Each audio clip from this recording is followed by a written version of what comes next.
We are live. Welcome to everybody in Facebook land. This is your boy Rob C. Coming to you live in the HBCU SL Lounge for unveiling his and her truth. This is a joint chat with the men and women of this group where we can discuss different topics. We have two great topics tonight that we are going to discuss. I would like to introduce my fellow co-hosts, Ms. Francie, Ms. Sina, Mr. Kamal, and myself. We will be the moderators of this discussion tonight. So without further ado, we're going to go ahead and start with the first topic. I'm going to turn it over to my co-host, Ms. Francie, and we're going to go ahead and just talk about cuffing season. Yes, so it's cuffing season right now. Just to start it off for folks watching, and just for some of us who are here, in this Zoom call, what is cuffing season? What does that mean? Like, what's cuffing season? Some bullshit. Oh, okay. There we go. And why? Stop laughing. I'm saying cuffing season is so artificial. I don't know how people actually sign up to go through this process of, hey, I think you're cute. I'm in the DM. Let's go out. Let's hang out. I'm going to be cold this winter. You're going to be cold this winter. We should wrap up together. And then it just fucking disappears when March rolls around as if nothing fucking happened. Oh, okay. Like, I don't get it. Okay. Now, there are a couple pieces that you mentioned in there that I think are important for folks to understand. So what you described could happen at any point throughout the year, but the specific timeline for cuffing season is right about now. That's September to October. We're moving into fall.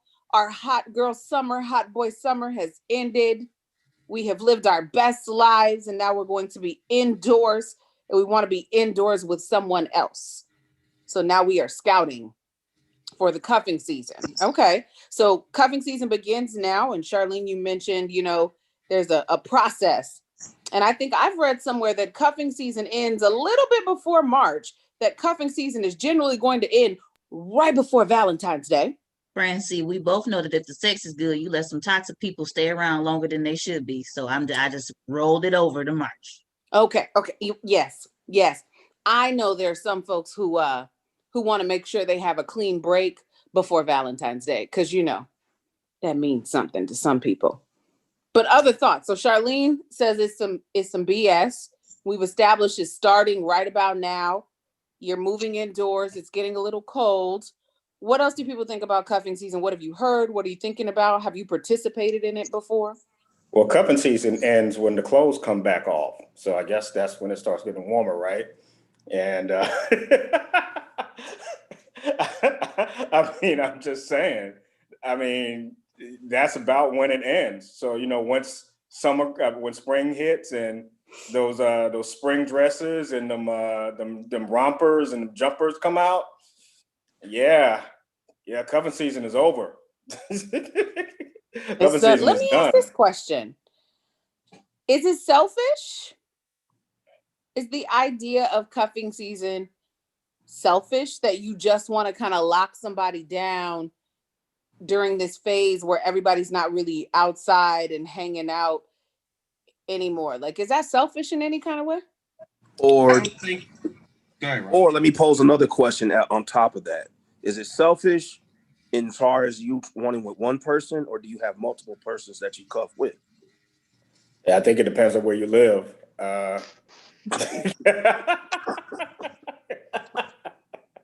I think we all know how certain areas of the country roll. I know people, they have a cuffing season roster and a spring and summertime roster. So you got your fall league and your summer league. So myself, I can't speak on that. I don't think I've done, I've kind of done it that way. But yeah, so I don't think it's just bound to just one person. I think maybe you with some people, and more so with men. I think we trim our rosters down a little bit.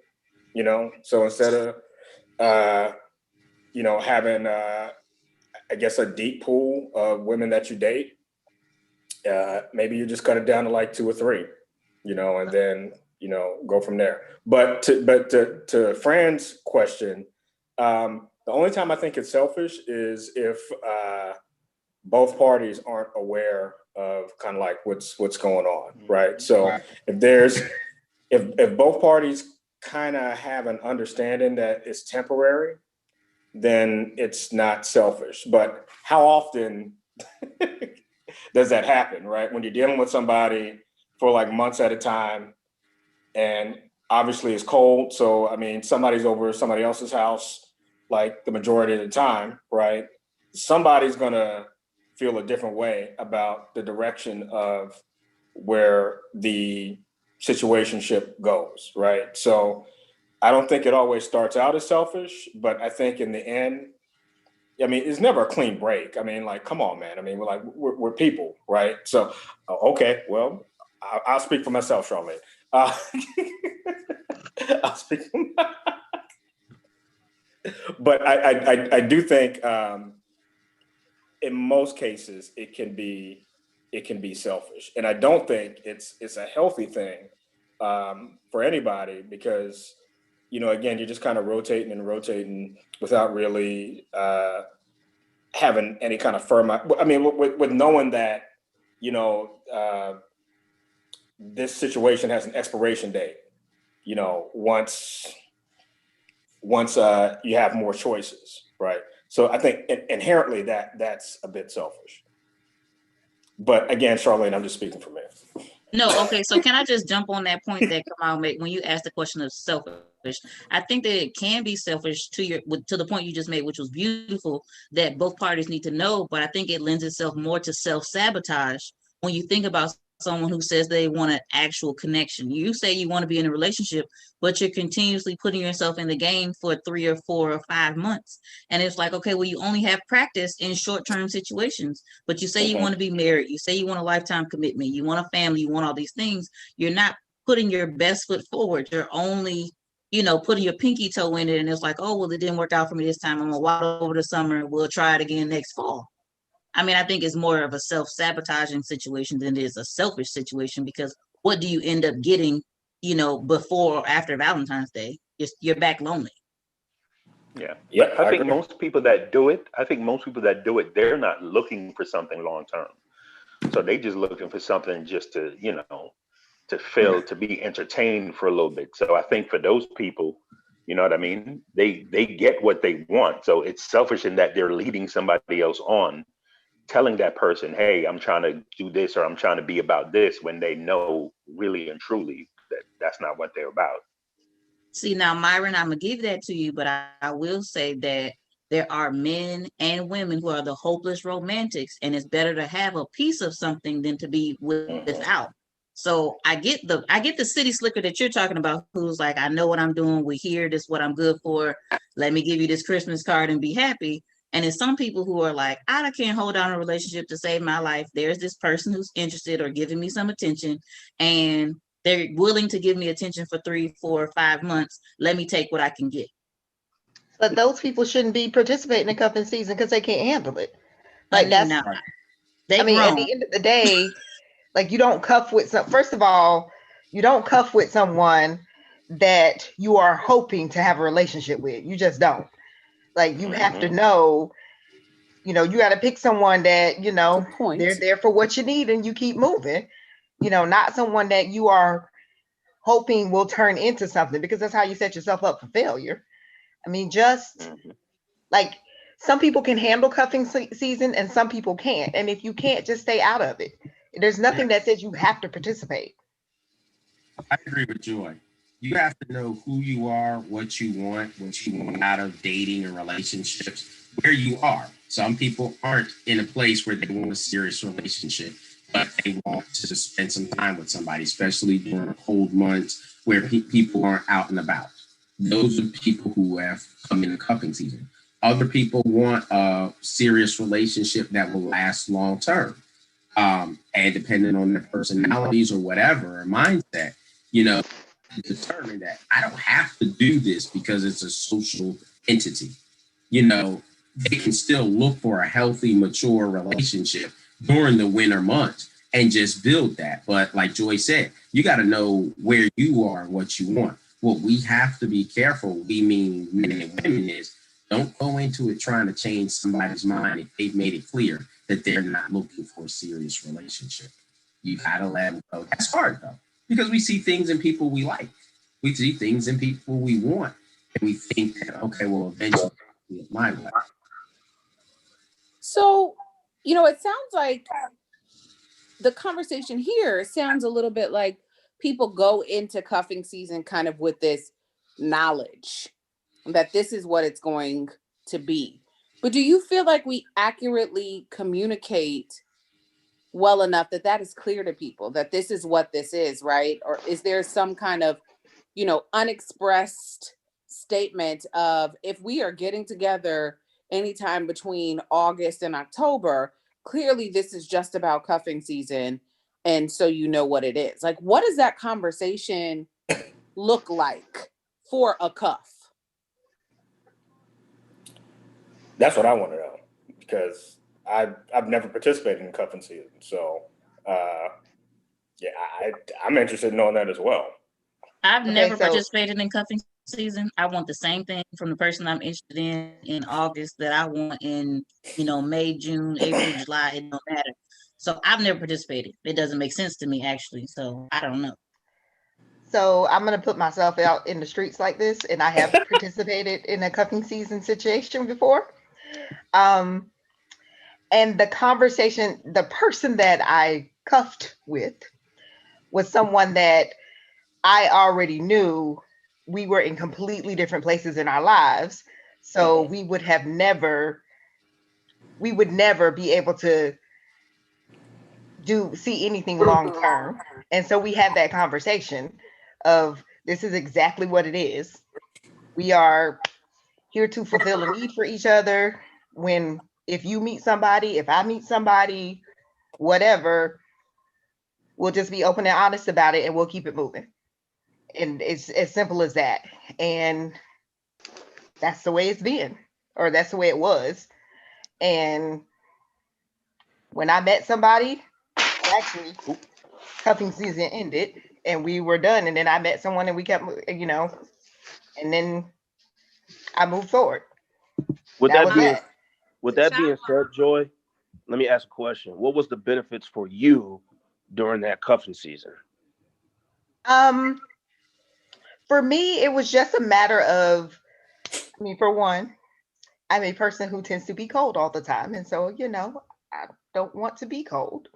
So do you mean physically cold or like emotionally cold? I'm sorry, the people just want clarification. I mean physically cold, cold, like shivering. Okay.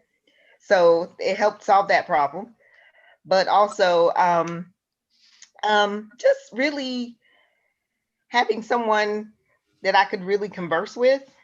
You know, he was a person that I could do that with no judgment. We could talk about pretty much anything with no judgment. So it wasn't all about the physical. It was more so somebody being there. In that particular moment, because I was going through a season at that time. Okay. Okay. And so he was what I needed at that time, if that makes sense. So, you know, it worked out for for both of our benefits, but we also both knew this is what it is. The person I've participated in cuffing season. I mean, the person that I cuffed with, like Joy said, we both knew what it was. We met and actually went on a couple of dates at first, but you know, once we had a conversation based on like the communication between us, we kind of had a conversation like, we was like, I'm the guy that you experiment with to figure out what you like before. I'm the guy that messes up your life. So I'm not the relationship guy. Once he put it like that, I was like, okay, I know exactly why you're here. You come around once in a blue moon. If I start seeing someone like Joy put it, then I don't communicate with you. You're excommunicated out my phone. I don't deal with you. If that doesn't work out and we're both single and want to go there again, then so be it. That's pretty much how our interactions were during that time frame. But yeah, like I'm a person that happens to like the human pillow. That's how I refer to it. I don't say cuddle buddy, but I just like a human pillow more so than the pillows on my bed sometimes. So, you know, me and him could kind of kick it, just lay there, sleep with nothing happening. It was just a matter of having a human there, you know. And it actually was summer, like it wasn't even winter or anything. So for me, it was kind of like a year-round thing. If I was single, he was single. Hey, what you doing? You want to play video games? You want to watch a movie? Like it was not like we were relationship things, but we could just hang out. We could just kick it. It didn't always have to be about sex. We could talk. We could, you know, just kick it. And then if sex came about, it came about. You know, if you got needs, I got needs, whatever. But that's kind of how our cuffing season kind of went. So I think it depends on the person, honestly, when it happens. It doesn't always have to be just because it's cold. Sometimes you might have a year-round cuffer. I mean, but again, if you're just in that phase in your life where nothing serious is happening, then that's just what it is. But I know for me, when I start to buckle down and I'm serious about I'm intentional about how I date and who I talk to now, I'm not so quick to run back to the cuffer because I'm more focused on something else right now.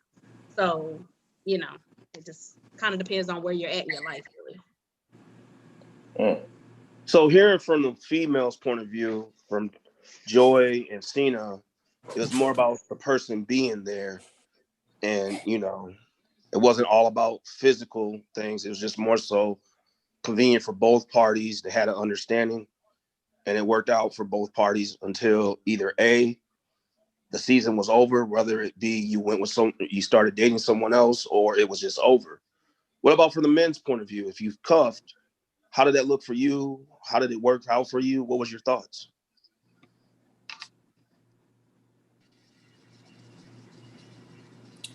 I've never done it, so I can't say. Yeah. Well, I think I've been cuffed and didn't know I was cuffed. Say more. Blame that. I mean, but you know, it is what it is. You know what I mean? But yeah. And like this, I think for me, like, I know I'm the type of person that, like, you know, when everything was over, it was more like a fling kind of thing.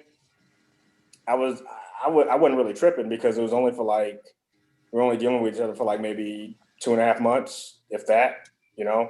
And I had other things going on too, right? So it wasn't like a big deal. I think we just kind of spent the bulk of our time together, but I still had other things going on. But like, I don't think I could ever be in a year-long cuff situation, because it's just never really worked out like that for me. Because I think somebody, like I said, in my experience, somebody is going to lose track of what the initial agreement was, quote unquote, and it just gets messy after a while. So, at least in my experience.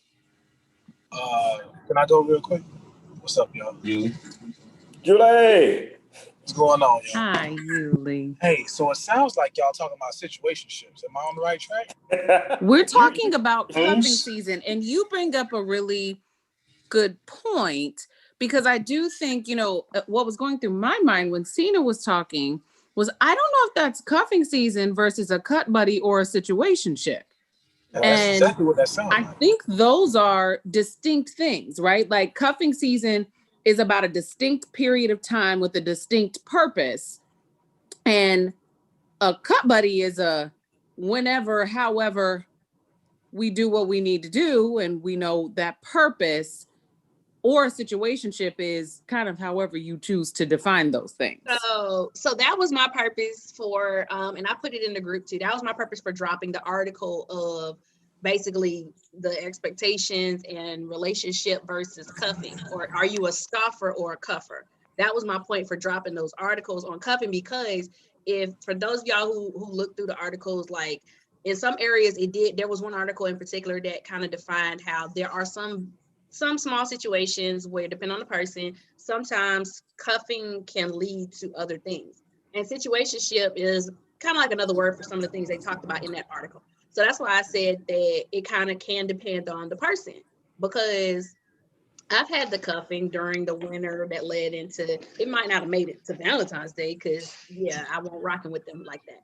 But the example I was giving was more so one of those situations where cuffing can lead to more, depending on the time frame or the mindset that you're in it at that point in your life, or depending on what rules and expectations you and that person set up in the beginning. So that's why I said sometimes you can have that person that's year round, or somebody that's by the phone, like if you just want to hang out. But yeah, traditionally cuffing does end before Valentine's Day. You'll buy around it.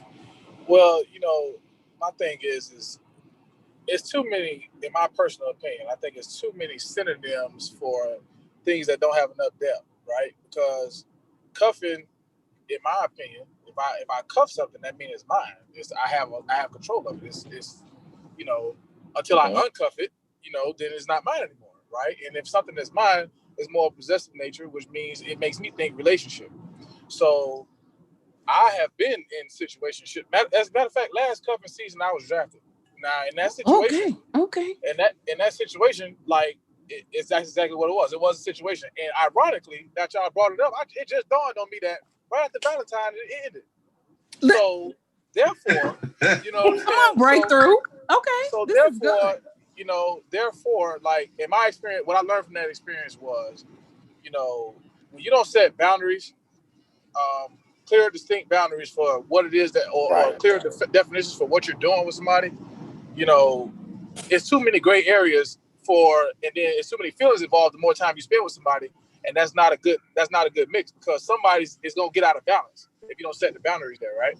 So if you kicking it with this person and y'all doing all this relationship stuff, like far as cuffing each other, spending all this personal quality time, somebody's gonna catch feelings more than the other person. And Valentine's Day may come and you may want to be free again, and that other person may be like, hold up, dude. You know what I mean? Like, because I'm feeling you now. So then, it creates a disconnect. So I think cuffing should be affiliated with relationships, and situationships are just, really dangerous in my opinion. But that's just my take. Yep. So Yulia, your comment can lead us kind of into thinking about this next topic, if you will, right? And so I'll pose it in a question that'll lead us there. So what happens in this cuffing season, situationship, whatever it may be, when you thought it was going to be one thing, and then it now turns into something else? And so your temporary situation is now a permanent, fixed relationship that both people are very clear and consistent in agreement with. So what happens then, right? Like, how do we move from this kind of space of we're not really sure and this is temporary to, oh wait, I actually really like you? Okay, I have experience there, because that's you definitely described said situation. So what happens? What the answer to that is that there's a line of communication that has to happen. Like that, like somebody has to, whoever's feeling however they feeling, have to come out and say, hey, look, I know we've been rocking for a while, and I know we said in the beginning like we weren't really looking for nothing serious, but like I'm really enjoying spending time with you, and I like you. You know what I mean? And I want to explore the idea of us being more. Somebody has to be vulnerable enough to come out and say that. If not, then, and you don't have those conversations or those periodic check-ins on what it is that you all are doing, then a person could mistreat you and then fall back on, oh man, we said in the beginning we weren't doing this, and this. You know what I'm saying? So you can't allow the area to get too great, if that makes sense, Fran. So there has to be steady communication throughout what y'all doing. You know what I mean? Because you can sit up here and say, oh yeah, man, we just rock, we just have fun whenever we have fun, and you sleep with said person, and then they find out you sleep with somebody else, and then they feel tried. You know what I mean? Because y'all didn't communicate. You know what I mean? Like that was a part of y'all arrangement. Or if you spending quality time with that person and then they start buying you gifts, or you start meeting people that's close to that person. You know what I'm saying? So you have to clearly define throughout the process and communicate with the other person what that looks like for both of y'all, or make sure everybody's still on the same page throughout the situation. You know, Joy, I'm gonna call you out, Joy, because I saw in the chat and I think it's a good question. It was a really good question. Is it using somebody if you're upfront about it from the beginning? Well, I don't think so. I think No, everyone. I don't. Yeah, I'm sorry, Joy. Go ahead. I apologize. I think that if you, I think that people can get in their feelings and say they were used. But if you signed up for it and everybody was open and honest in the beginning, you weren't used. You just got in your feelings, and it happens. Yes. Mm-hmm. I mean, people can get in their feelings, but you can't get upset at the other person because they stuck to the plan. They stuck to the agreement, and you didn't. That's not you. You weren't being used. Now, does The it thing look I will add to different? that though, Joy, is that the other person has caught feelings. I think that there's a responsibility to pause or have a conversation or something like that. If two people say, hey, we're just getting together for this purpose, and then the other person recognizes that the other has caught feelings and is buying gifts or just doing more, and you notice it, I think there's a responsibility just, I mean, character wise, to say like, hey, what you doing? What's up? Like, you have to check in. I mean, I agree with you. I think that if y'all were upfront from the beginning, no, you weren't being used. But I mean, sometimes it's a slippery slope when the feelings get involved, if they get involved. Does it look different when the man is the person who catches the feelings versus when the woman is the person who catches the feelings? Yes. Mm-hmm. Say Yeah. more. Yeah. Yes. Can I honestly, because I had a situation like that happen to me, like someone that I met with the intent to date, it didn't work out that way. It became situational or cuffing or whatever. It was interesting that you bring that question up because he caught feelings, but instead of honestly admitting it or saying something about it, like, you know, stopping it when it happened, he disappeared. I move on. He popped back up. And it was like, instead, he kind of played the victim and kind of reversed it like it was my fault. Even though, you know, it was, the tone was set, you know, like you hitting me up after hours, like, you know what this is about at this point. And we talked about it. But I was like, so my final walk away point to him was, you have no right to be mad at me for anything I've done outside of you. You have no right to even play victim right now, because at the end of the day, you caught feelings, you went MIA and expected me to know that that's why you disappeared, or that that's why you couldn't handle it. And it was like you became an emotional female almost, so to speak, because it was like the second you heard that I was talking to someone else, you threw a temper tantrum, just about. Like whatever a male temper tantrum looks like, you know, male fit, whatever. Like you got upset. And, you know, like I said, my talking point was, you have no right, because the tone was set, the expectation was set. I can't help that you caught feelings. But to Charlene's point, I would agree. If someone realizes that feelings have become involved and you see the person is doing more, or, you know, stepping through that, blurring that gray line, it's like, yeah, somebody does need to stop the situation and be like, hey, you know, if you can't handle this, let's go ahead and cut ties. Because at the end of the day, I know me personally, I may have done dirt in my past, but that one thing I will not do is hurt someone intentionally. So if I realize that feelings are involved, I'm going to stop you if that's not what we set off to do in the beginning, because it's just not right. So Now I have a question real quick, Cena, because y'all know I cut a fool in the group way too much for me not to be my sister's keeper in this moment. Sis, you just said he was acting like an emotional female almost to some point. Can we put some more words? Can we put some more words to what that means so that we don't start some controversy and some bullshit on the back end? I'm trying to be with you, but I feel like at that point it was a ooh, let me pull my sister up moment.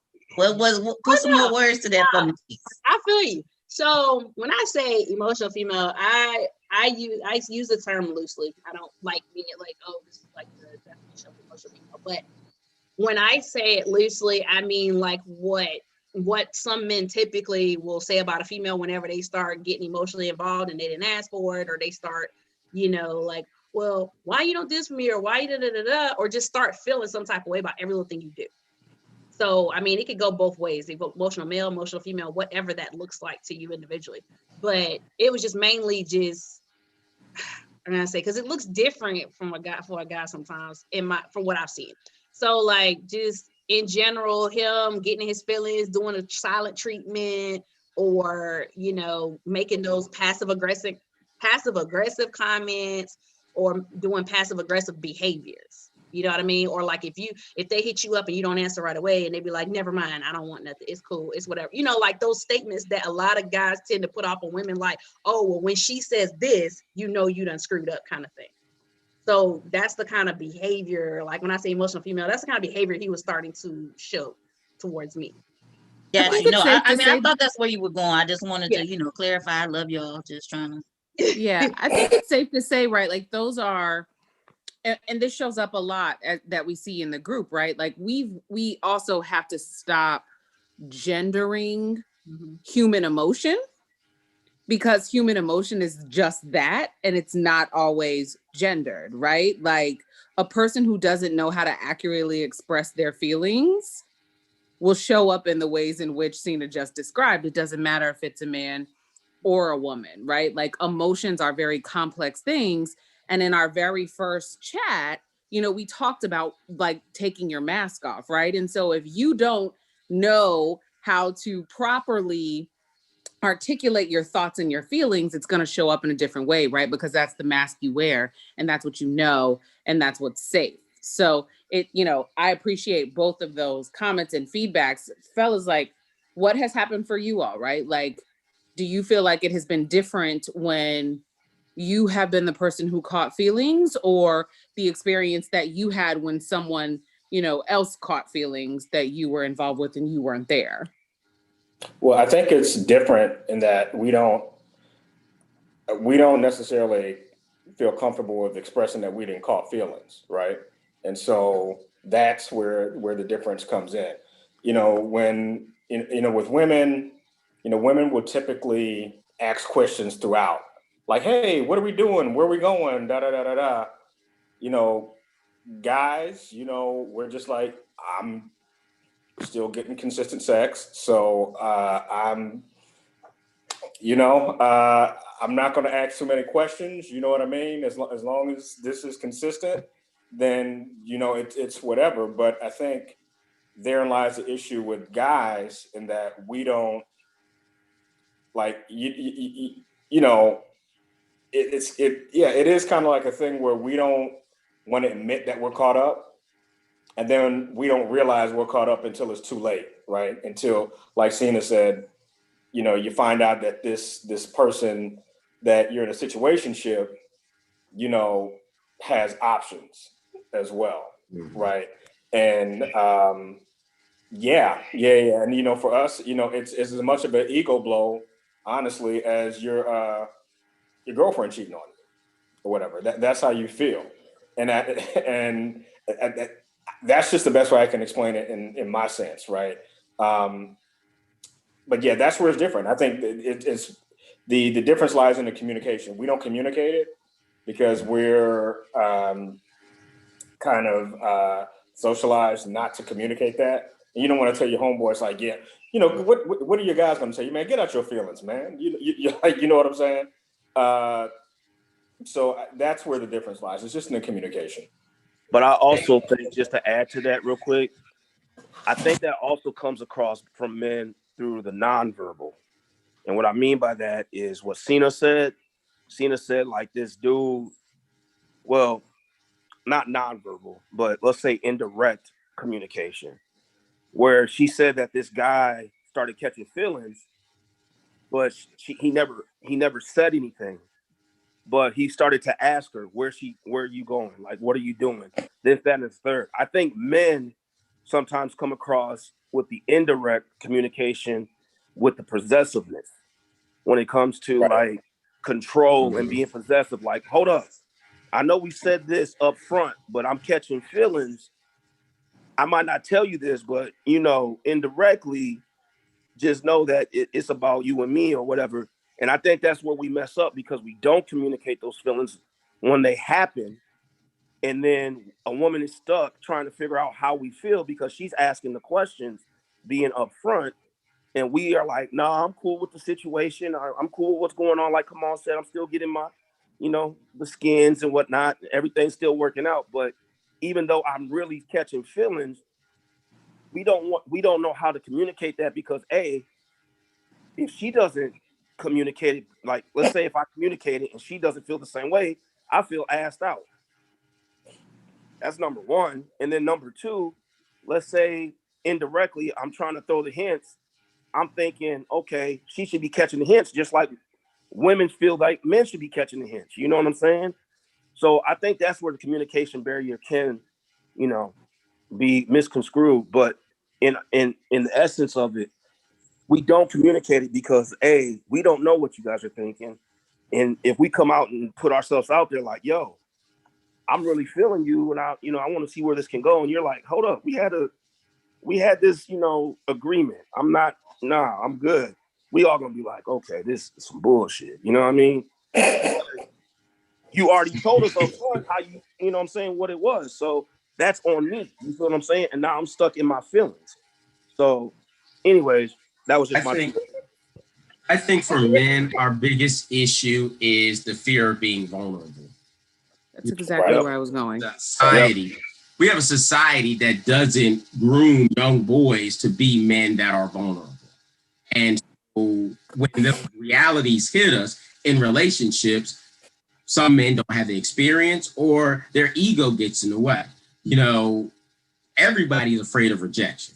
So when you're in a situation where you're dealing with somebody and your emotions get involved, a lot of men don't have the strength to truly be vulnerable, to be open and trust that this person is not going to take advantage of, be it past experiences or whatever. And so since we're talking about seeing a situation, oh boy, he chose to flight or to flee because he couldn't deal with the circumstance in there instead of just stepping up and being honest about where he was, what he wanted.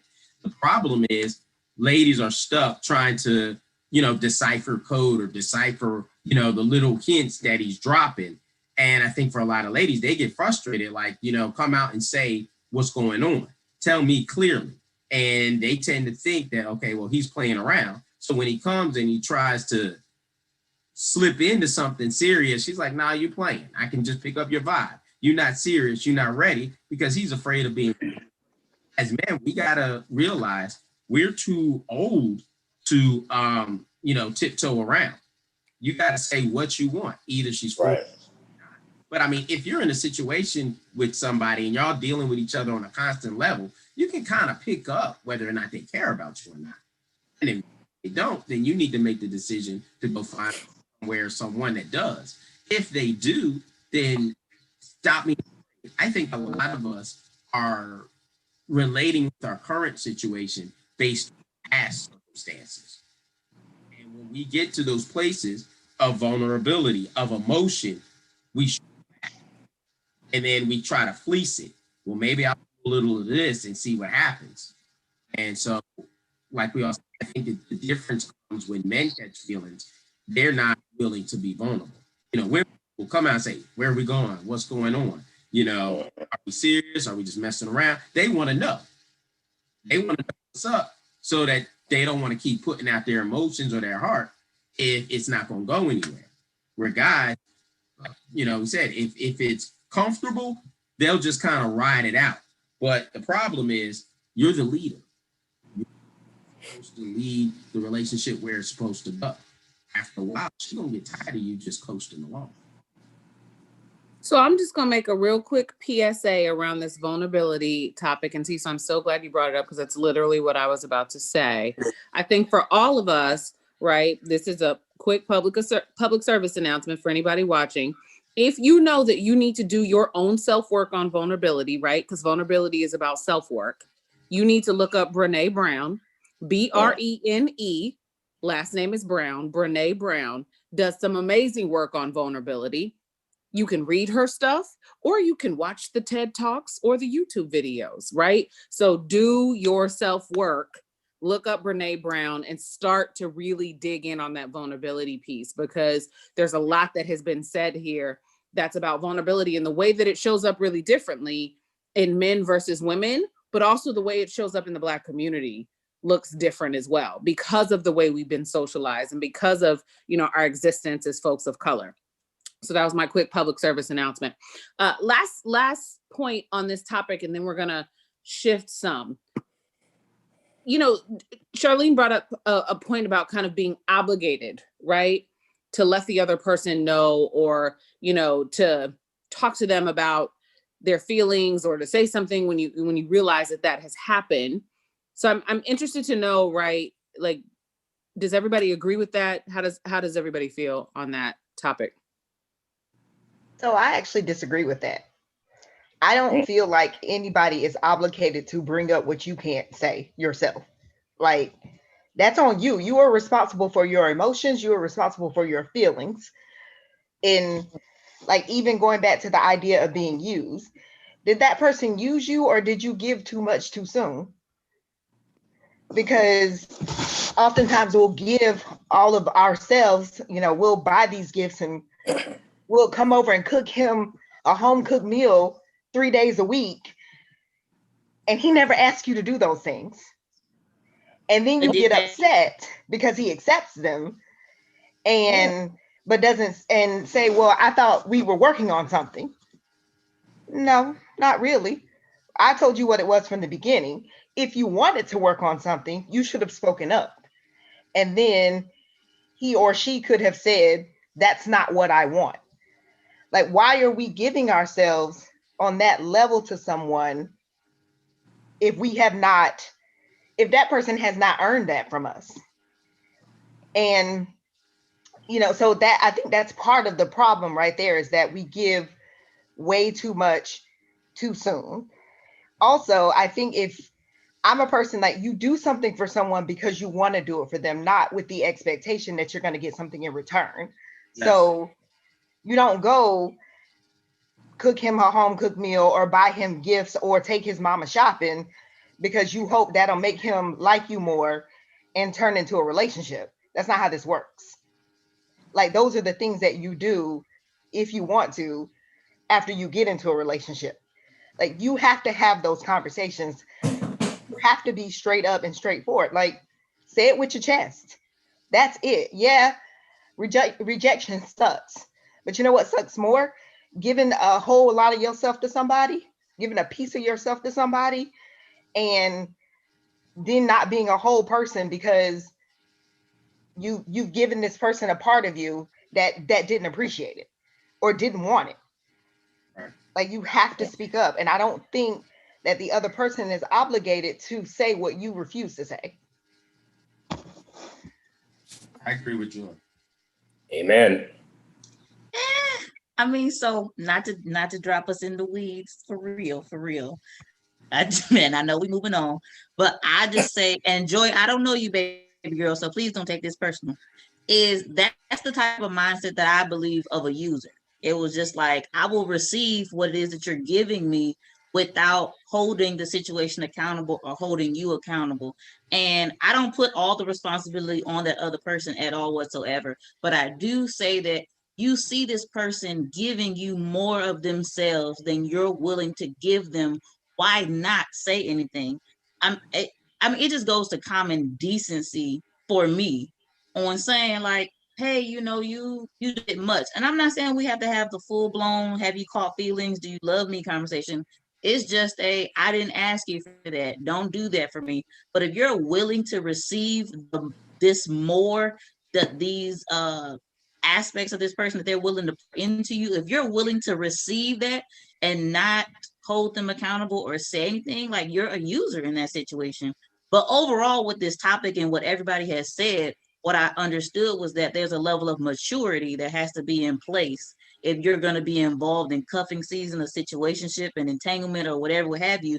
You need to be mature enough to say what it is you want, how you want it, when you want it, and be able to discern whether or not the person you're going to engage with is mature enough to receive what it is that you're trying to be involved with. And if they're not mature, if they can't communicate, they're not on the same page, you don't need to do it. Whether they have WAP or a stick longer than you know what, just let it go. It's not for you. Move on. Find you the good fit for what you got going on.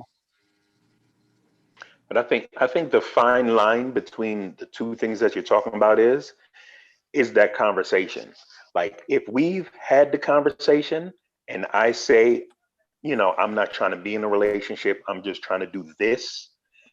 And then you go ahead and, you know, do the cooking all day and do all that, then to me, that's not a user mentality. If I've said what I want and you go above and beyond, then that's your choice. Now, if we haven't had that conversation for whatever reason, and I see the person is doing that, then yeah, if I have common decency, I will say, all right, you know what? I really think this person is kind of seeing this more than, you know, or putting into this more than I want to, or more than I want to put it into. So yeah, you would kind of say, you know, just out of respect for the person, because you can see that this person is investing so much more, and you know you're not trying to do that. So you know at some point down the road there's going to be heartbreak, there's going to be a problem, there's going to be hurt feelings. So you know, if you are a decent person, then yeah, you will try to say, hey, you know what, let's step this back, let's just have that conversation. You know what I mean? Personally, I believe grown folks should have that conversation, period. There should not be an instance where you're going into a relationship with somebody, or you're going into anything with somebody, and you're not having a conversation of, listen, this is my intent, this is where I want to see us to go to. We might not get there, but this is what I'm trying to build, this is where I'm trying to go to, and just make sure it lines up. Now if I'm lined up with somebody that I'm trying to build something and they trying to build something, then yeah, I'm going to show them what it's like for me to be their man. I will go the extra mile because I know I'm building for this, you're building for this. I want to show you what it's like. Let's see what it's like, what our day-to-day can be like, what are, you know, how we integrate different things. So I will show you that. However, if we don't have that conversation, or if I don't know that, you know, you're building for something long term, then I'm not giving you all that. I'm not giving you the relationship experience when we're not building a relationship. So, you know, that conversation, that first conversation is crucial, and everybody should be having that conversation. I don't care what you're going into. If you're going into a friends with benefits, if you're going into cuffing season, if you're trying to wife somebody, whatever it is, say to the person, yo, this is what I'm looking for. This is, you know, what are we both looking for the same thing? Let's understand and have that baseline and go from there. Myron, we appreciate your thoughts on that. With that being said, cuffing season. If you want to get drafted, if you want to play the season, good luck to you. Just make sure you communicate what you're looking for, what you need, and make sure both parties are in agreement and an understanding. With that being said, we're going to move to our next topic. We're going to go ahead and let Kamal and Messina talk about the value of marriage. Woo-hoo. Whew. So this beast. So before Kamal jumps in the thick of it, I just want to ask a general question. And you guys can raise your hand. How many have been married in this group of panelists? How many have been married? Okay, so we got at least one person on each side of the spectrum. Okay, how many people have? Oh, Myron. Okay, halfway. Okay, how many people have never been married? Never went through divorce? Nothing. Everybody single, never been married. Okay, great. So as you all know, and I'm sure that those watching on YouTube, you all saw some of the posts I put in the group this week. One in particular spurned some interesting conversations behind value of marriage and what someone gets out of it when it's all said and done. So to speak to that particular image alone, we all know things are different depending on what state you're in. The laws are different. So we're not, with this conversation, we're not going to speak to the laws of your particular state. We're not going to speak to how outdated or how relevant that information really was. But what we're going to jump into now is, and definitely want to hear from the folks who have been married, because you guys would definitely have a lot of experience with the outcome of something that does not work. So really, we want to talk about this topic objectively. For those of you who have never been married, but desire to be married, because right, there are some who don't desire to be married. So definitely want to hear your opinions too. For those of you who desire to be married or just have an outside opinion about it, really just want to know, what do you feel like the value of marriage is from your perspective, for the woman or for the man? And those of you who have been through the trenches, been married, been divorced, what value did you see then, or what value, if you still want to be married again, what value, do you see, or do you feel like could come up if you decide to go that route again? So I'm gonna let Kamal kind of, Yeah, and so I think kind of tapping into what Sina was saying. The genesis of even us really wanting to discuss this was Verdina had put out a post by this woman. Her name is Helen Smith, and she wrote a book called Men on Strike, and she listed some very divisive, and I think that's kind of put it mildly, the divisive views as to why marriage doesn't benefit men. Now, as a divorced man, I've actually read some of her book, and I actually picked up the audiobook to kind of prep for this. She has some strong views, but I think, I'm not going to say that they're correct, but I think for any man that has been through divorce and been through the family court system, there's some things that kind of resonate. And so the way that I want to start this off is I want to pose a question to the men. And I specifically want to start with the men because I think we know a lot of times, when we talk about some of these more divisive topics, men don't typically want to speak up in the group because of it, frankly, just turned into a shit show, right? So, excuse me. So, and I'm just gonna, put out some numbers here, and I just want to get some feedback from the men. So, being that 50% of marriages end in divorce, 70% of divorces are initiated by women, right? And roughly about 80% of divorced men end up paying child support, and a large percent pay alimony. Why would you want to get married? Why would you want to get married again? If you've got those cold, hard facts, these numbers in front of you, right? What's your desire to get married? Or again, for those of us that have kind of been through the ringer of divorce court, why the fuck would you want to do it again? Go ahead, Cecil. I've been married before, and yeah, divorce court sucks. My divorce was probably the worst thing I ever dealt with. To answer your question is because I believe in marriage, and I don't plan to fail this time around. Well, this last time taught me a hell of a lot about marriage, about life, about myself, about everything. But I learned, and I'm still learning, and I'm realizing that, yes, that goal, that prize is still there. What I did and didn't do, and what my ex did and didn't do, or whatever, that doesn't tarnish marriage. That doesn't tarnish the concept of marriage. You can crash a Mercedes Goldwing. Still doesn't mean Mercedes Goldwings are bad cars. You just didn't drive it right. You can diamond off a cliff, it's still a diamond.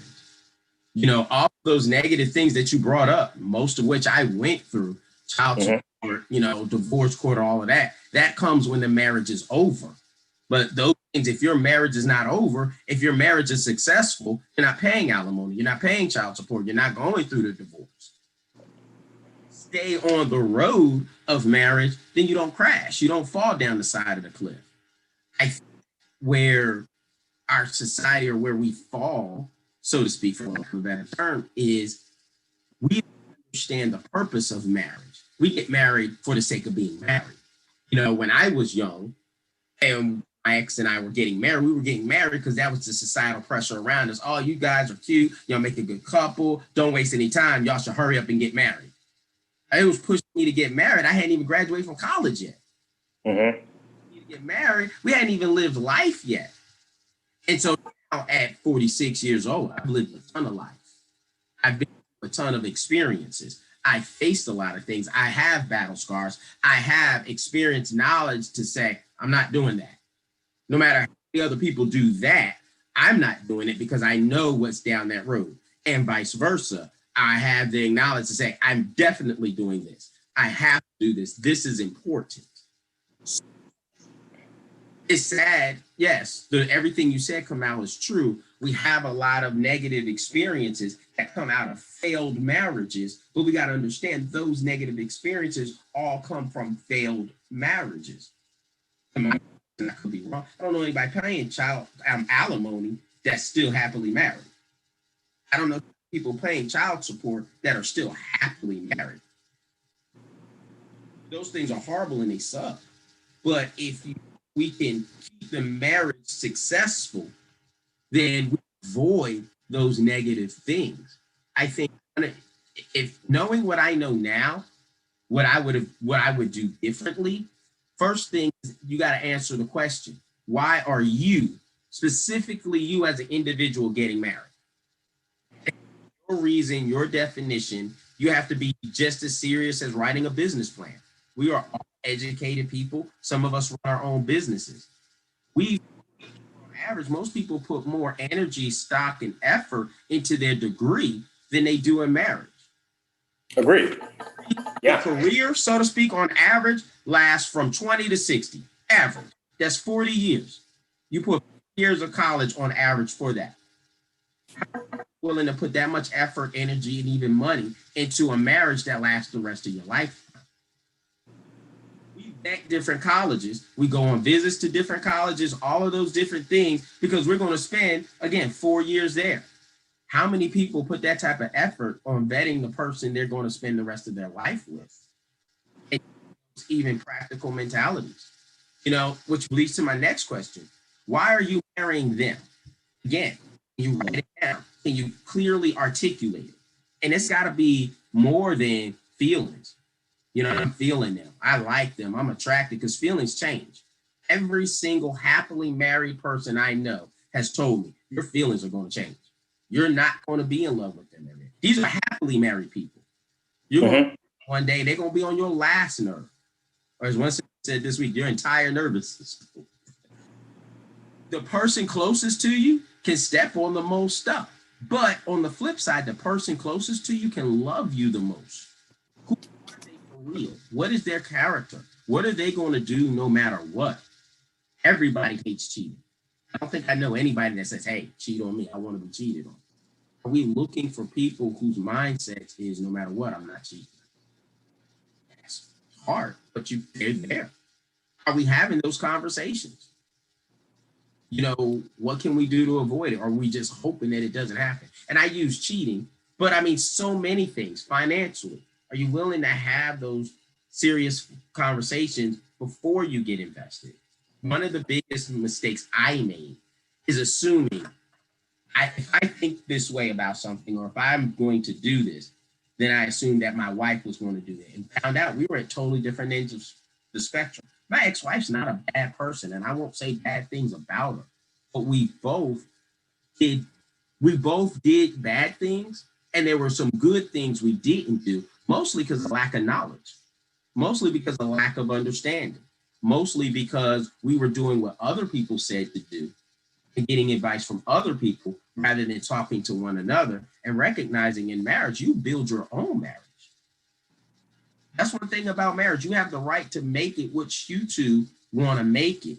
And it goes back to communicating to understand, communicating to understand your mate. What's your mate's thought processes? What is your mate's likes, dislikes? What are their triggers? What makes them happy? We all talk about it, but putting that real serious effort into their love language. That's what the dating process is. The dating process, whether we like it or not, it's an interview process. It doesn't have to be rigid. It can be romantic. It can be fun. It can be exciting. But you're gathering information, and you're also sharing yourself, showing them who you really are, choosing to be vulnerable. doing the things that, like someone said earlier, eventually y'all got to just hang together on the day-to-day and opening up and revealing who are you like on the day-to-day so that they can see that person, and it builds that level of comfort. Well, let me ask you this, Cecil, as a man that's been married, do you agree that the person that you were spending that time day to day with can change 10 years from that? Are you talking about? Yes, they Well, can. yeah. Yes, So, they can. okay. So, and again, so you brought up a couple of things, right? That I think is interesting, but I want to go back to the whole thing about people changing, right? So, yeah, I think one of the things that you echoed about actually wanting to get remarried again, that's not like out of the norm. So I was reading this study on with the Pew Group, right? And surprisingly, again, with all these numbers stacked up, to really make marriage undesirable completely for men, more divorced men were willing to get married than divorced women, which I thought was interesting, right? And then going to your point about having the financial discussions, like nobody's comfortable about talking about prenups or anything like that going into a marriage, right? Well, Fran, I bet you are now. Right? You are now. Right? Let's be clear, I was then as well. Yeah, okay. Well, very good. Very good. So I think like nobody's comfortable about talking about that, going in, most people are, about going into a marriage. Like, is that a discussion that you would have with your potential next wife? Yeah, yeah, you can speak, man. Yeah. Okay. I want to comment because I've totally changed. Back again when I was 20, it was, oh no, I don't want a prenup. That's just meaning you're expecting it to fail, blah, blah, blah, blah, blah, blah. Now, I'm fine with it either way. If I meet somebody and she wants to have a prenup, I'm a sign it. Because again, I'm not going in to fail. I'm not intending to fail. Everything I'm going to do is to succeed. If it doesn't, she has what she has. I walk away what I walk away. I'm not marrying somebody for the material things I can get from them per se. I'm marrying them for their heart. But, and this goes to a comment that somebody's posted, people get married for stability, right? They do. I mean, a lot of people do that, and that's their choice. Right. I don't think that's a bad thing per se, but me personally, I lived an adult life from 18 till now. Mm-hmm. I believe I'm going to be okay afterwards. God forbid we don't work. I'm not trying to take what she has. I'm not trying to put her down. That I just think that's cruel, especially if someone has kids involved. And now you take that inheritance away from their kids. I just think that's mean. That's to me though. Like, you can separate amicably. It's hard. It's tough. But I'm not looking for someone just for what they have. I'm looking for someone for all that they are. Totally. Okay. So yeah, I'm sorry. I wanted to, Fran, what were you going to say? Oh, I just had a comment. So tell me when it's time for the women. It's now. No. Because I think we kind of, unfortunately, I think I was hoping to get more of the guys involved, but I think we'll get to that in a minute. So, I know the economic dynamics have kind of changed over the years. So some of these numbers that I have thrown out, even though they may be biased, right? It's fair to say that this also applies to women as well, especially for Black women who, by and large, are more educated than Black men. They do, and I think over the years, Black women have out-earned Black men, right? For at least about the last 10 to 20 years, right? So being how that would affect Black women, right? Why like you guys got something to lose too. I mean, outside of being brokenhearted, outside of getting cheated on, I mean, you're at risk of paying alimony. You're at risk of paying child support more so than ever. You know, more women pay child support and alimony in the 21st century than they have ever done in generations past. So why the fuck do y'all want to get married? Like, what's in it for y'all? What, like, so, and Fran, since you I'm gonna be so good. Fran, yeah, From since you were so eager to start on that. from the once married female perspective. Yeah, from the once married Fran, female you wanna perspective. Yes. chime in? Yes. Yeah. Why would you want to do it again? So I do, right? And so you brought up this issue of stability. And I think oftentimes when people think of stability, they are thinking about financial stability. And I can't speak for anybody except for me. I am financially stable by myself, right? So I don't need a man for anything financial to contribute to my life. I can sustain my lifestyle on my own, right? Now, emotional stability is a different thing. And so, again, that for me is that partnership piece and why I want to be married again. I believe in the covenant of marriage, right? So there's a biblical piece and then there is a governmental piece, right? I am here for the biblical piece of marriage. I don't necessarily need the governmental part of that. Right, and there's a whole nother topic on that. Yeah. Yeah, I'm here for the emotional connection and that emotional stability. I like knowing that I am coming home to someone who is concerned with my well-being. I like having consistency, right? That is the stability that matters to me.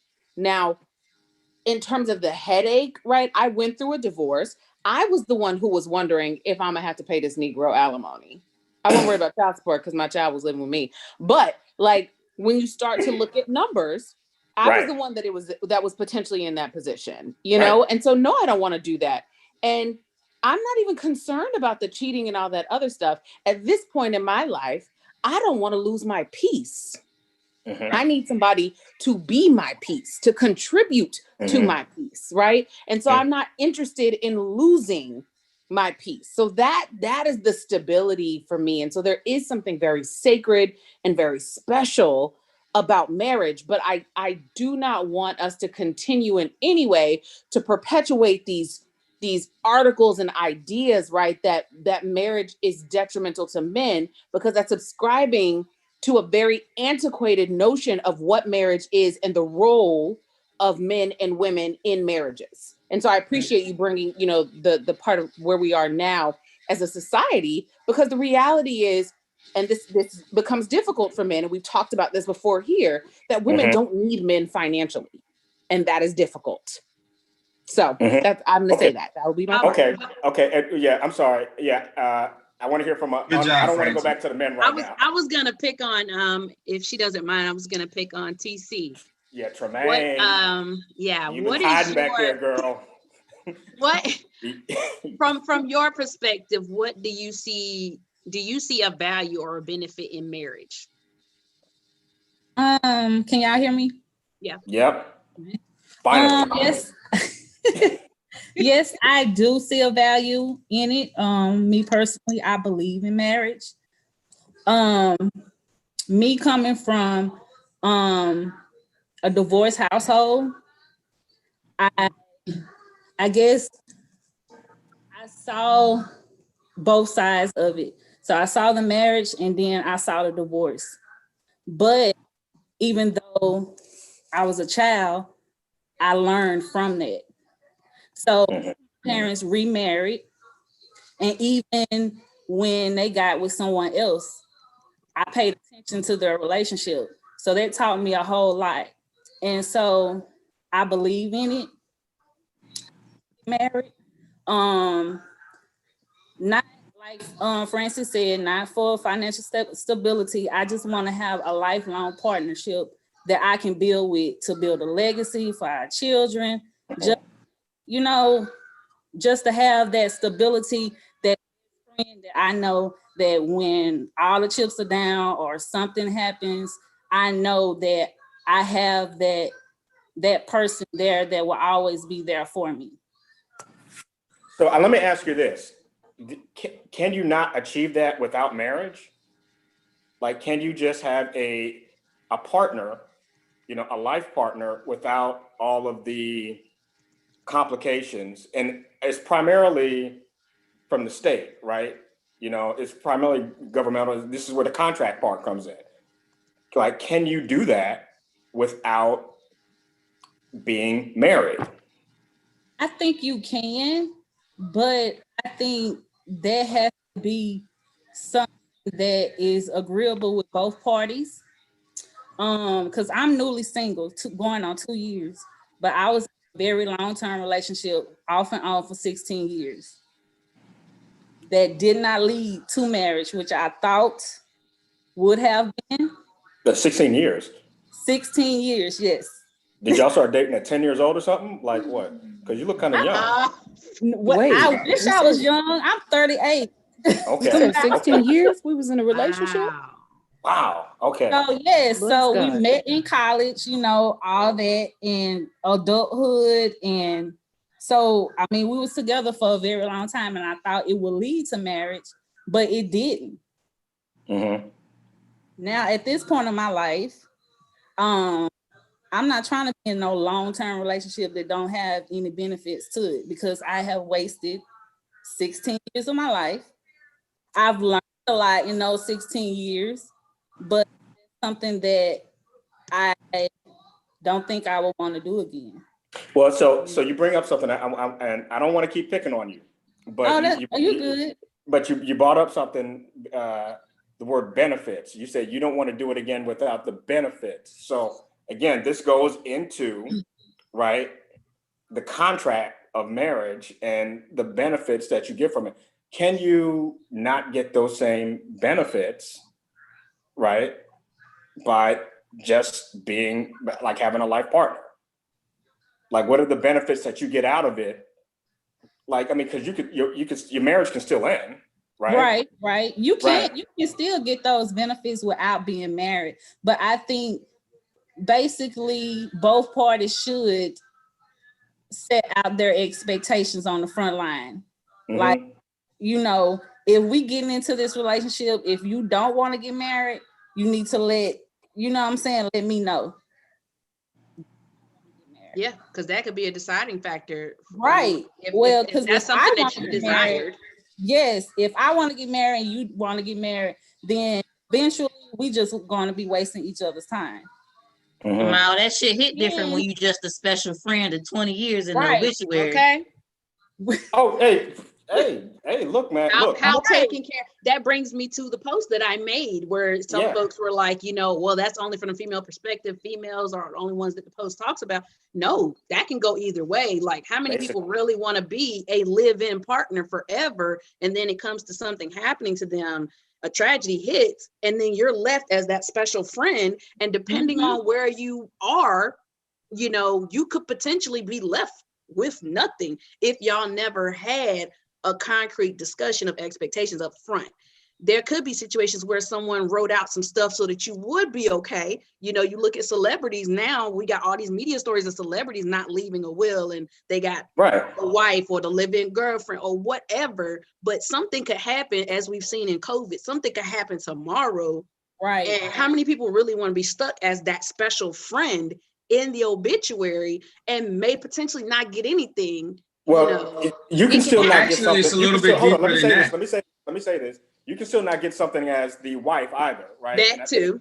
Right. You just commented on, like, Chadwick, when he died, his wife has to go to probate and she might not get shit. He has to fight his family. Right. She might not get shit. My aunt, her husband just passed of COVID 2 months ago, right? So she's in probate right now fighting with his family for his assets. So just because, you're married doesn't necessarily guarantee you anything when your spouse dies. Shit. Rich men leave mistresses more shit than their wives sometimes when they die, right? So again, anyway. Can we just do a quick PSA? I think a lot of that comes from doing your due diligence. Oh, can we just do a real quick PSA quick for all of PSA. the folks here? Get yourselves a will. I don't care if you're healthy. Yeah. I don't care if you're healthy. If you were in the best health of your life, get yourself a will right now. Like, we gotta stop doing that. COVID should tell you that by now. Get a will. But Kamal, that's my point. That's your due diligence. You're gonna spend years with a person and you never do that. You never bring that up. You never sit down and talk to that person about, hey, God forbid you get in a car accident. What happens after that? God forbid I get in a car accident. What happens after that? And we all have stories. I know people, the husband died. The wife didn't know that the husband didn't own the house, but lived in it every single day and never asked the question, who really owns this house? Where's the deed? What's going on? Like, we gotta get out of that. We gotta do our diligence. We have to understand how the laws in our state work. And what our family structure is. Do you got crazy in-laws that's going sideways? I mean, let's call it what it is. Everybody's in-laws ain't cool. But you got to recognize when you marry somebody, you marry their family. And if y'all can handle that, that's fine. That's where these deeper conversations come in. Like Francie said, get a will. One of the reasons I think a benefit from marriage is building generational wealth. Black community, we got to have money that goes to the next generation. Come on, generational. Over again. But you don't need to be married to do that. You don't have to, but there's benefits in that. Again, depending on what state you're in. A lot of this, there are different laws for different states. But my mom passed away. I found out the hard way, Philadelphia being the Commonwealth was not a good thing. Nope. That's what now that I know, I'd probably never live in the Commonwealth state. And for those who live in a Commonwealth state, you might want to find out what that means, like tomorrow. But I'll go back to, again, why are you being married? And then when you get married, what are we doing? Are we married with a purpose? Or are we just now here together? What's our plan? What's our goal? Some people, they get married because they want to start a family. You can do it without being married. I don't know too many kids who like being born out of wedlock. I'll tell something real serious. I have a brother. My brother was born out of wedlock. I was born in wedlock. You should see the difference in how we were both treated. I grew up, he's older than me. I grew up saying, I don't ever want my kids to be treated like that. And that's sad, but families do. They treat one kid good and they treat one bad, and it's a shame. And sometimes they do it subconsciously. So to me, that's a reason of getting married. You can have kids. We see it all the time. You have kids out of wedlock. You don't need to be married to have kids. But why not create that security and that structure for your kids? Another reason is you want to help somebody fulfill their dreams. And yes, you can do that without marriage. Totally do that without being married. Better, you can totally do it. But why not do it in that covenant, in that security? I think most people want to be secured with somebody for the rest of their life. Like Fran said, she believes in the covenant of marriage. I do too. I believe that without, going down a rabbit trail, when you enter into the covenant of marriage, there's a whole lot of things that come on the back end with that. There's a whole lot of blessings that come with that. There's a whole lot of grace that comes with that. There's a whole lot of favor that comes with that. I mean, let's be honest. Marriage is the one thing around the entire world, regardless of political, social, economic structure, that's recognized the same. And I just want to pick on, because I'm seeing some great conversation also in the comments. Joy, could you speak to your last point that you just made about the work of being married? Yeah, people don't want to put that work in. I say this a lot. I've never been married. I've said this multiple times in the group. My parents have been married for 42 years. So I've watched them a lot. I watched they never hid the ups and the downs from us. Not that they did a lot of arguing in front of us or anything like that, but they never hid the fact that marriage is hard. But, stuff I didn't understand as a kid, I have circled back many times and asked them about as an adult. And it's a completely different perspective. But like my mom always tells me, I'd rather argue with your daddy than anybody else, you know, because marriage is hard, but if it's the right person, you'll put in that work.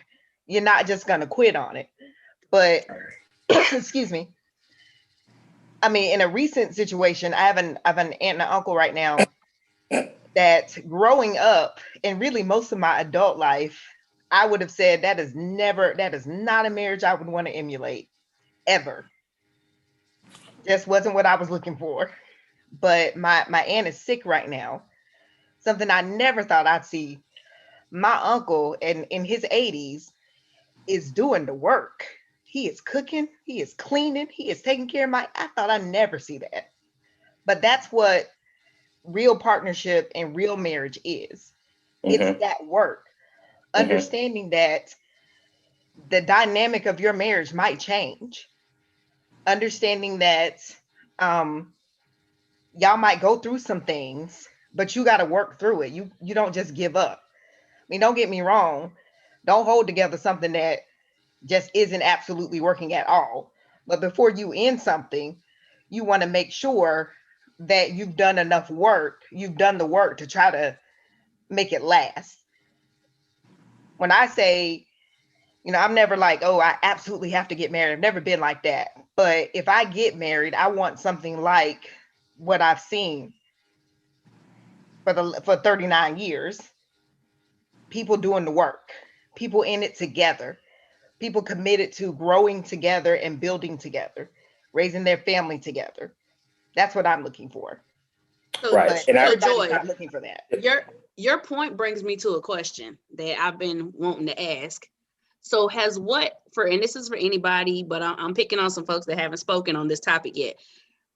For you all, has what you've seen growing up shaped your value of marriage? What your thoughts are towards marriage? Like Joy pointed out, she saw her parents and how they did not hide what they went through, and they showed the work that it takes to be married. But in terms of shaping what you feel is the value of marriage, whether you're against it, for it, don't care either way, has what you've seen in your parents, your family, made you go either way on that spectrum as far as your value? Yep. Yeah, definitely. I've seen my situation with both of my parents being remarried. I've seen what I don't want my marriage to be like. on both sides. My dad remarried and my mom remarried, and it's just like, what the hell? Like, y'all could have just stayed together, you know. For real, because I mean, you know, both and now that I look at it, like both of my parents are deceased, but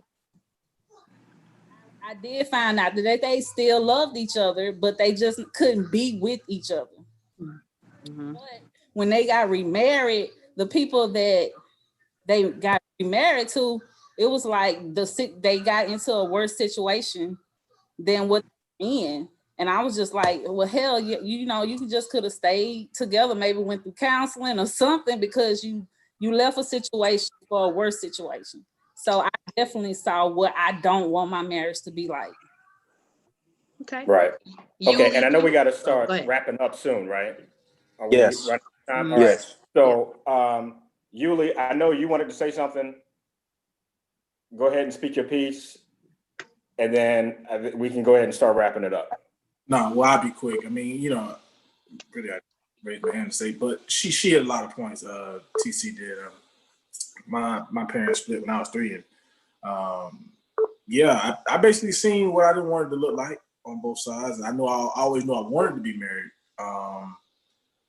but kind of like you just pick up things from both situations where it's like, I ain't never been married, but I don't think it's supposed to look like that, or I don't think it's supposed to be like this, you know, right? You know, things like that. So the general answer to the question was yes. It does kind of, you know, alter your views on it based on what you see and what your reality is growing up. So yeah. Somebody got a timer set up for us or something? I was. No, I heard that. Yeah. Yeah. I mean, I know, Rob, you like to rush us and stuff, man, but we wrapping up, man. Oh. We wrapping up. I promise. I just want to jump Why's in. it gotta be Rob? Oh, wait. I'm just sitting here listening. Go ahead, Myra. Nah, that was Yeah, joke. I just want to jump in one thing. Yeah. My experiences was kind of like the other side of it. You know, my parents were married for over 50 years before they passed away. Um, and my parents were always very kind of upfront. Like we saw them have disagreements and deal with stuff. I mean, it wasn't no drag down fight or anything like that, but we saw how they had disagreements, how they resolved it and stuff like that. In a way, sometimes I kind of think that hinders me a little bit because I think they had a great relationship and I always try to look for something to be like that. And when I see things not really going that way, then, sometimes I kind of pull back and sometimes I kind of, I compare it. And I had to get myself out of that, stop comparing the relationship that I'm in now with the relationship that at least even what I viewed my parents had, because I'm sure there was a lot of stuff behind the scenes still that I didn't see. But I always used to try to compare what I see, now in a relationship with what it was. And I really had to learn to stop doing that because it's not the same. And, as a kid, you idolize your parents' relationship. Well, for me, I idolized my parents' relationship. So that was a really big learning point for me to be able to say, stop trying to compare, deal with what you have, work on what you have, and, leave that idealistic picture out of the way. Some things you still want to value, but you can't compare every little thing to what that was. Okay, Charlene, go ahead and say what you got to say. Be good, please.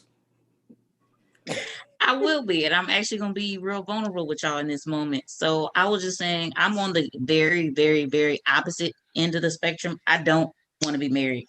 I've never had that dying desire to be Mrs. somebody or to have a life partnership, but it was really shaped on how I was raised. I've never seen successful marriage. My dad's been married 3 times. My mother's been married twice.